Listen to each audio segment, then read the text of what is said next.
नमस्कार महाराष्ट्रातील माझ्या सर्व प्रिय विद्यार्थी मित्रांनो, सर्वांना श्री स्वामी समर्थ. इयत्ता 10वीचं वर्ष म्हणजे आपल्या आयुष्यातील टर्निंग पॉइंट असतो आणि या 10वीच्या वर्षामध्ये तुम्हाला टक्केवारी मिळवणे खूप महत्वाचं असतं. म्हणूनच महाराष्ट्रातील विद्यार्थ्यांना अगदी 95+% मिळवण्यासाठी नक्की कशा प्रकारचा अभ्यास करायला पाहिजे, कशा प्रकारची रणनीती आखायला पाहिजे जेणेकरून तुम्हाला सर्वच विषयामध्ये चांगले मार्क्स मिळतील आणि 100% सांगतो तुम्हाला 95+% तुम्हाला मिळतील. आतापर्यंतचा आपला अभ्यास आपण जर व्यवस्थित केला तर आतापर्यंत आपल्याला असं पाहायला मिळतंय की आपल्या चॅनेलच्या माध्यमातून मी बऱ्याचदा टाइम टेबल दिलं आणि ते टाइम टेबल महाराष्ट्रातील विद्यार्थ्यांनी अतिशय जोमानं आणि व्यवस्थित फॉलो केलं आणि मॅक्झिमम विद्यार्थ्यांना अगदी 100% देखील मार्क्स मिळालेले आहेत.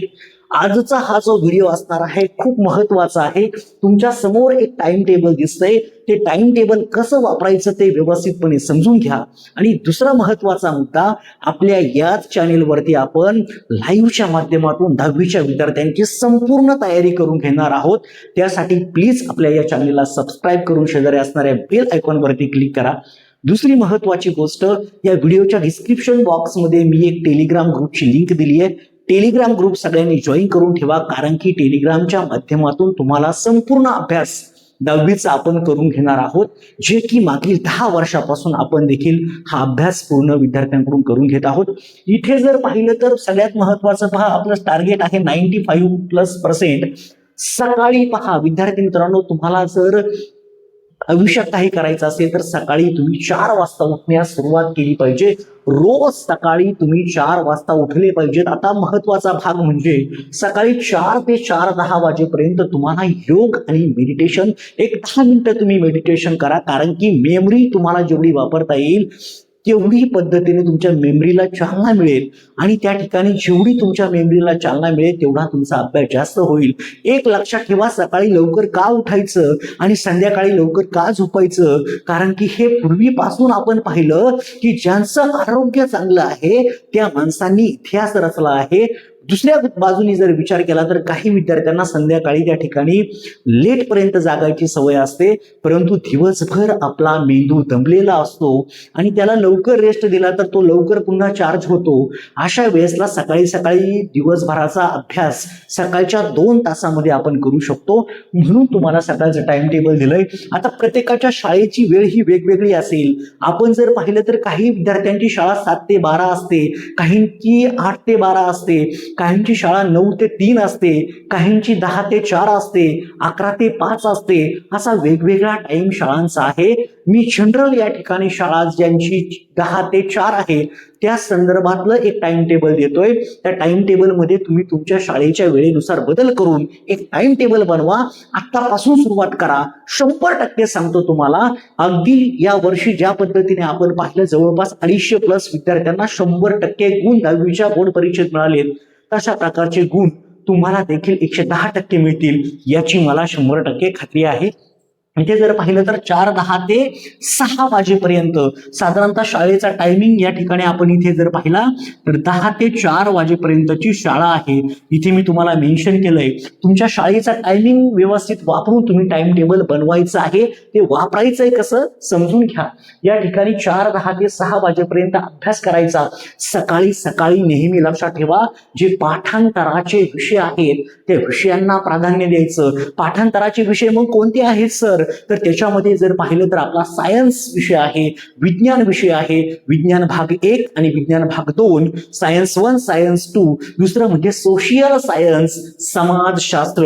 त्या समाजशास्त्रामध्ये आपण जर पाहिलं तर इतिहास, भूगोल आणि राज्यशास्त्र हे विषय येतात, सायन्स 1 आणि सायन्स 2. आता एक काम करायचं, एकूण आपण जर पाहिलं तर 7 दिवस आठवड्याचे असतात. 7 दिवसांचं नियोजन अगदी बारकाईने करायचं असतं. परत त्या 7 दिवसातला प्रत्येक दिवसाचं नियोजन तुम्हाला बारकाईने करायचंय. या ठिकाणी जर पाहिलं तर सकाळी पहा 4:10 ते 6 वाजेपर्यंत अभ्यास करायचा आहे. आता सकाळी सकाळी कोणत्या विषयांचा अभ्यास करायचा, समाजशास्त्र आणि विज्ञानाचा. एक दिवस काय करायचं, मंडेला इतिहास घेतला, त्यानंतर सायन्स 1 घ्या, विज्ञान 1 घ्या, त्यानंतर बुधवारी परत काय घ्या, भूगोल घ्या, गुरुवारी सायन्स 2 म्हणजेच आपण विज्ञान भाग 2 घ्या, शुक्रवारी पुन्हा राज्यशास्त्र घ्या, शनिवारी ह्या 4-5 दिवसांमध्ये ज्याचा अभ्यास बाकी आहे हा विषय कधी घ्यायचा तर त्या ठिकाणी शनिवारी घ्यायचा.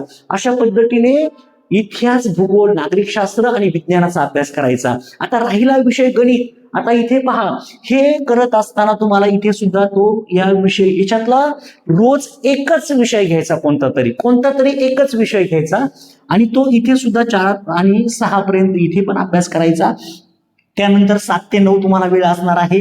6 ते 7 तुम्ही आवरणे, व्यायाम करणे, नाश्ता. त्याच्यानंतर 7 ते 9 तुम्हाला पुन्हा काय करायचंय, पाठांतर करायचंय.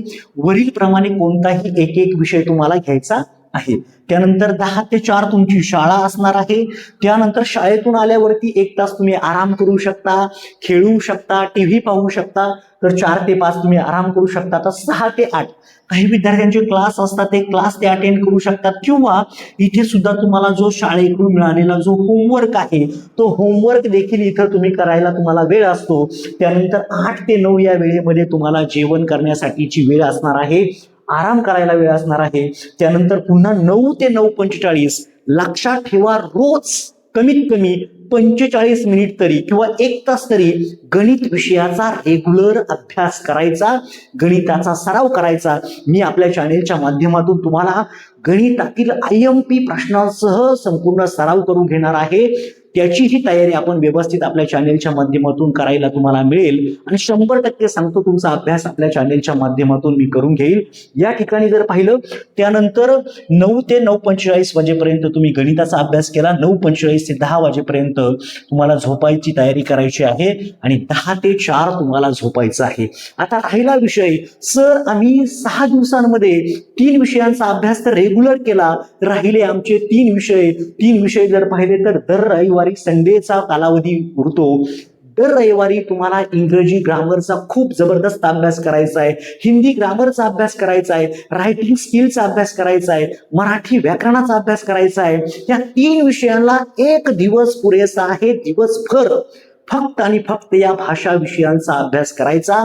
भाषा विषयाचे पत्रलेखन असेल किंवा इतर असेल जे काय महत्वाचे मुद्दे आहेत सर्वच्या सर्व तयारी तुम्ही एका संडेला करू शकता आणि संपूर्ण तुमचा अभ्यास अगदी 100% करू शकता. जास्तीत जास्त मागील वर्षीच्या प्रश्नपत्रिकांचा सराव देखील तुम्हाला करायचा आहे. जेवढ्या तुम्ही प्रश्नपत्रिका सोडवणार, प्रश्न पाहणार, तेवढे तुम्हाला चांगले गुण त्या ठिकाणी 100% मिळतील याची मला 100% खात्री आहे.